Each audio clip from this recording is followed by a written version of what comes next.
original. And I'm in love with the money. Welcome, and today I have with me Astrid.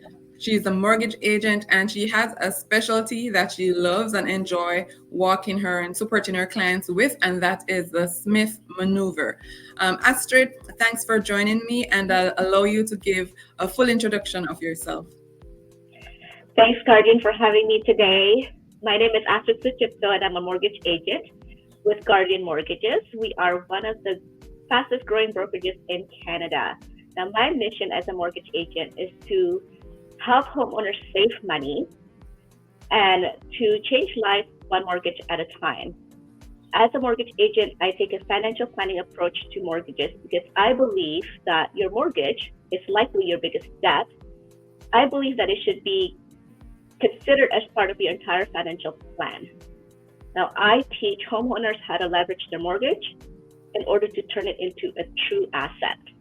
And I'm really excited about today's topic. Awesome. Thank you.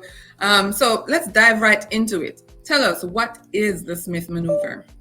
The Smith maneuver. Okay, well, it is a strategy that allows you, the homeowner, to make a large investment using the equity in your home. And by doing so, if the investment is in a non-registered account, you're turning your mortgage into a tax-deductible mortgage. So it's also a tax strategy. And that's because when you borrow from your home to invest, the interest that you have to pay on that loan is a tax write-off. Okay. So that's essentially what that is. Okay, so I guess there are three objectives then, right? Hopefully you'll be paying down your mortgage faster.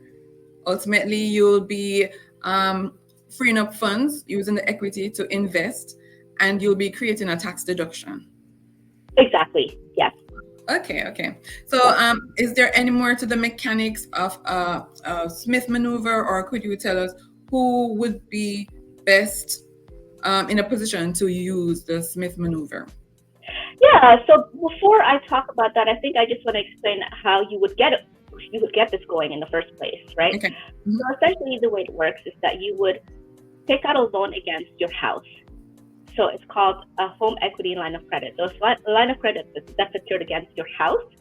And with the home equity line of credit, we call it HELOC, you can borrow up to 65% of the value of your home. 65%? So let's say 55%. Mm-hmm. So let's say that the value of your home is $1 million. You can effectively borrow up to $650,000. Now, if you still have a mortgage on it, so let's say your mortgage is $200,000, that means you have $450,000 credit limit that you can use to invest. So that's where the Smith maneuver comes in. Now you have the credit limit, and you can take that $450,000 and you can decide to invest it somewhere else, right? Mm-hmm. So who would use something like this? Well, first of all, you have to have a mortgage to make this work, and you have to have equity in your home.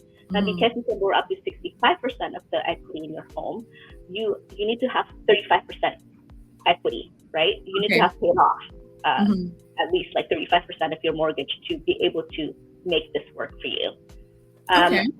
And so for the Smith maneuver to work, you really need to have an investment mindset. You need to have a mindset where, you want to take a look at your mortgage is a debt, and how can you turn that debt into what I call good debt, right? So if you have that kind of mindset, you can definitely use the Smith maneuver to your advantage. Okay, so in summary, someone with a mortgage that they've paid down significantly and want to actually put that equity to work by pulling out some of that dormant cash and putting it to work by using a HELOC to access the funds and then go and reinvest it in some other opportunity. Right, exactly. Okay, awesome. So from what I heard so far, you'll have a mortgage debt, but then you'll be also taking out new debt in the form of a HELOC. So how do you service your new HELOC when we're using the Smith maneuver? Right, because obviously when you take out a HELOC, you have to pay the interest on it. It's interest only, right? So, there are different ways of doing it. if you have some positive cash flow that can cover the interest, that's one way to service it. Another way is depends on your investment. So let's say that you decide to use the equity to invest in real estate, for example, then you can use that rental income and that cash flow you're getting from the real estate investment to service the HELOC. You can also do that with some investments. If the investment pays dividends and you can actually get the dividends out, you can service it that way as well. Okay, and I know too with the opportunity when applying for a HELOC is an opportunity to consolidate debt, right? So if you have high interest debt, at this point you can consider consolidating your debt for a lower interest rate, which actually does free up cash to help service the HELOC in the Smith maneuver. Is that right? Yes, that's correct. Yes. If Okay. you consolidate the debt, and it's also easier to pay down that debt as well when you're consolidating it. Because now you have one payment instead of multiple. Yeah, exactly. And a lower interest rate instead of a high interest rate. Well, that's exactly it. When you have multiple payments, you know, a lot of the times what happens is you end up only paying interest only into the debt, right? Because you're trying to spread out, you're trying to make payments everywhere. But if you consolidate it, you're actually paying down the principal of that debt. Yes. I especially love that opportunity because now we have we're in a higher interest rate environment. I understand we had a rate decrease, so I'm happy for that, but we're still in a higher interest rate environment. And when we can swap out high interest debt for lower interest debt, it is a cost savings and it does free up that extra cash flow that we can use to further invest and accelerate our financial freedom. So, and one other thing I'd like to point out, especially at this point where you were talking about taking on additional debt in the form of a HELOC, is to ensure that you have sufficient life insurance coverage, because with the mortgage and the new HELOC, you want to make sure if something happens to you prematurely, that your family or your dependents are not burdened with clearing this debt, right? So life insurance proceeds would instead satisfy the debt, leave them with the assets that you invested in so they can live the quality lifestyle that I'm sure with doing this strategy you were aiming to provide them in the first place. So just a ding ding right there. No, that's a really good point. And often people get life insurance, you know, maybe early on based on the mortgage that they have, right? But what happens is situations change. You know, whether you end up getting a bigger mortgage or you end up refinancing and taking on a HELOC, your situation changes. So just because you've had life insurance before, it doesn't mean that's not enough for what's happening today or what's happening in the future. So exactly. I think life insurance is definitely something that everyone should look at on a regular basis to see whether or not they still have enough coverage to protect their assets. Exactly. So with my clients, I tend to do like annual reviews and I just check to see what situations in their lives would have changed that would require more coverage, more better or bigger safety net for their family. All right. So thank you for pointing that out. So I mentioned just before that we're in a high interest rate environment. Are there scenarios where the Smith maneuver might not work or might not be ideal? Yes, for sure. So for the Smith maneuver to work, obviously your investment has to be bigger than the interest rate, essentially, right? So if we're in a high interest rate environment and your investment is, let's say, only 1% bigger than the interest rate, then you have to ask yourself whether or not that 1% difference is worth it or not, right? So it all depends. Now, if you are investing in a non-registered account, the interest rate you're paying is a tax write-off. So it might still be okay for you to invest in a high interest environment. Again, it's a cost-benefit analysis. So you have to really take the different interest rates into account, the environment into account, and figure out whether or not it's something that you should do. Now, Okay. If like in a high interest environment and you say, okay, it's not worth it because the interest rate is too high and I'm not making enough on the investment to make it worth it, you can still get the HELOC to prep for it, right? Mm-hmm. So you can refinance your home, restructure it to get the HELOC. And while you're waiting for the ideal situation for you to invest, you can actually pay down your mortgage at that time, because the more you pay down to your mortgage, the higher your credit limit becomes. Awesome. So, one, if you're looking at using the Smith maneuver, you need to do some math to make sure that it works for you. You have to ensure that whatever planned return that you're getting on the investment that you have, it is greater over and above the interest cost, and also that the net benefit, including the tax write-off that you'll be getting, will make sense, financial sense. Right. Right? Exactly. But in the meantime, it's always a win when you can pay down your mortgage debt faster, thus saving interest that you'd pay over time. Exactly. Yes. Yeah. And we can, like, the Smith maneuver is one strategy, but we can always couple that with other strategies as well. For example, we have a strategy where we have a specific product, because a Smith maneuver, you obviously need a HELOC. You need a product that has a mortgage and HELOC component as well, right? But if you also add a checking account on top of it, what happens is as you get paid, you deposit money into that account. It effectively decreases the principal balance of your mortgage, so you can accelerate the principal pay down of your mortgage a lot faster as well. Awesome. Yeah. And we want to pay off our debt. We want to have pure income coming into us, and that will accelerate our journey towards happy retirement and financial freedom, right? Exactly. So previously I'd mentioned one opportunity that we could pursue with taking out the HELOC and using up the equity in our home. You had mentioned investing in real estate, which is, to me, is awesome. I love real estate. But what other opportunities do you know of that you can use with HELOCs? You can invest it into an investment fund. Again, if it's a non-registered investment fund, then the tax becomes a write-off. And I believe there's a life insurance product called segregated funds, right? Yeah. That's a good fund to invest in as well.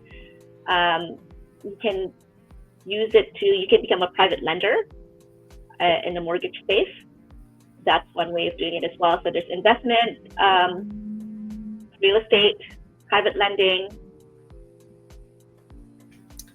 And in businesses, I think we could even invest in businesses as well. But as you mentioned, seg funds, that's where I come in, right?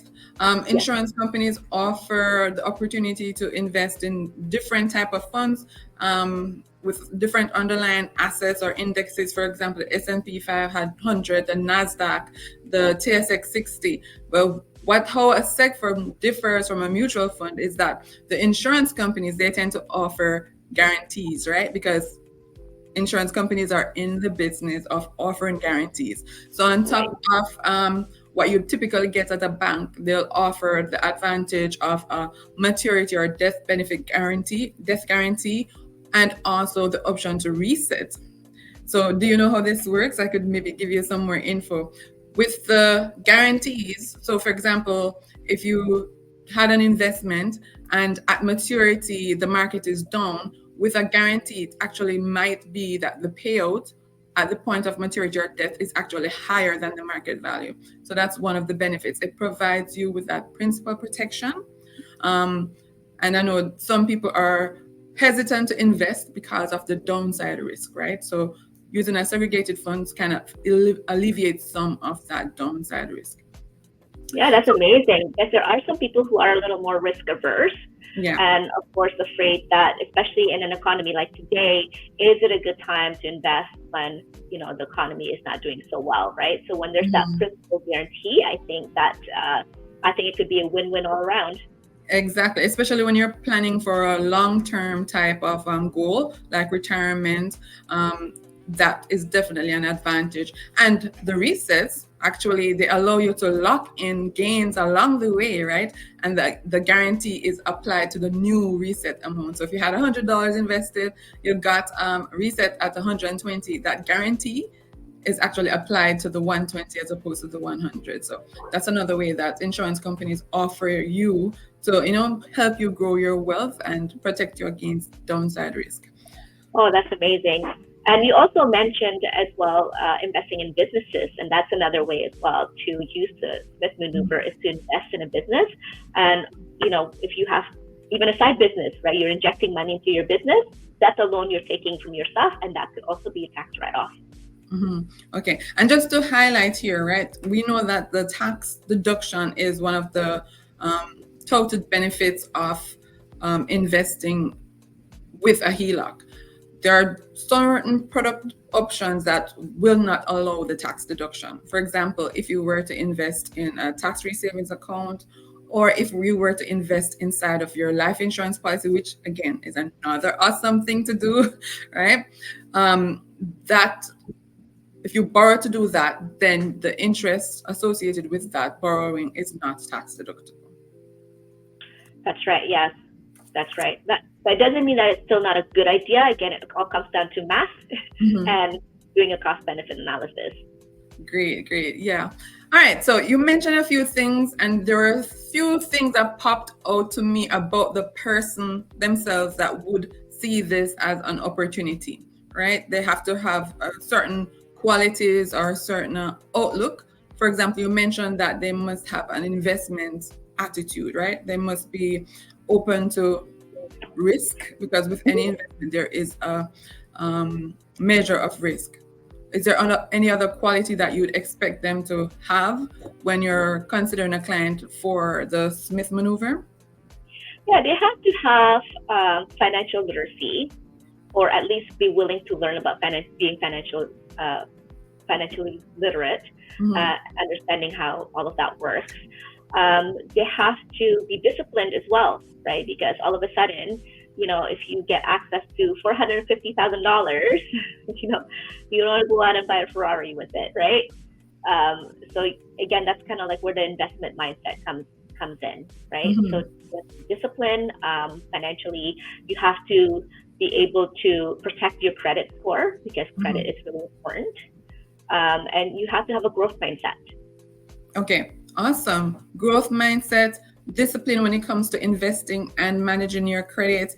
And I think I mentioned a long-term outlook, because this isn't a short-term play, right? That's right.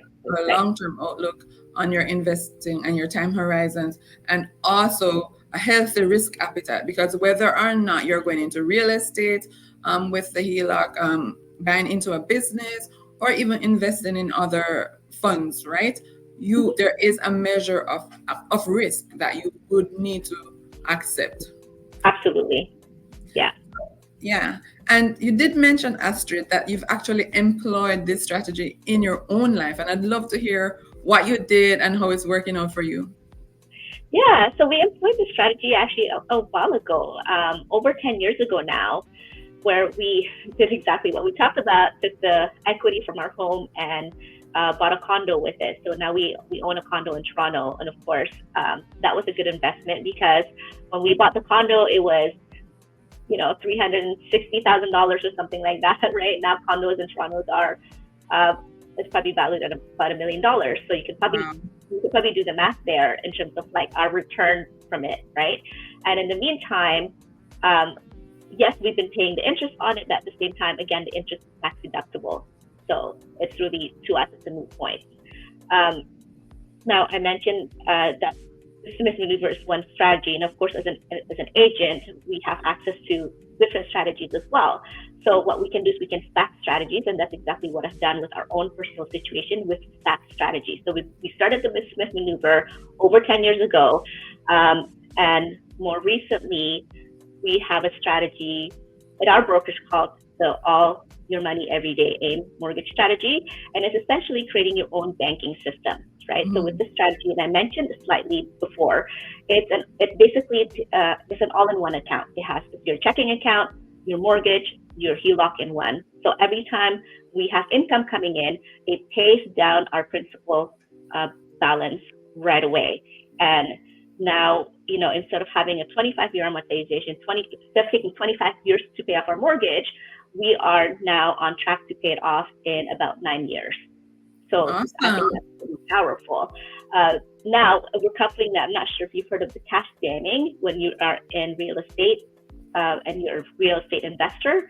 There's a strategy called cash damming, and that's probably topic for another day. But basically, whenever you're using your equity towards an investment, and so what this means is I'm using my equity to pay for the condo expenses.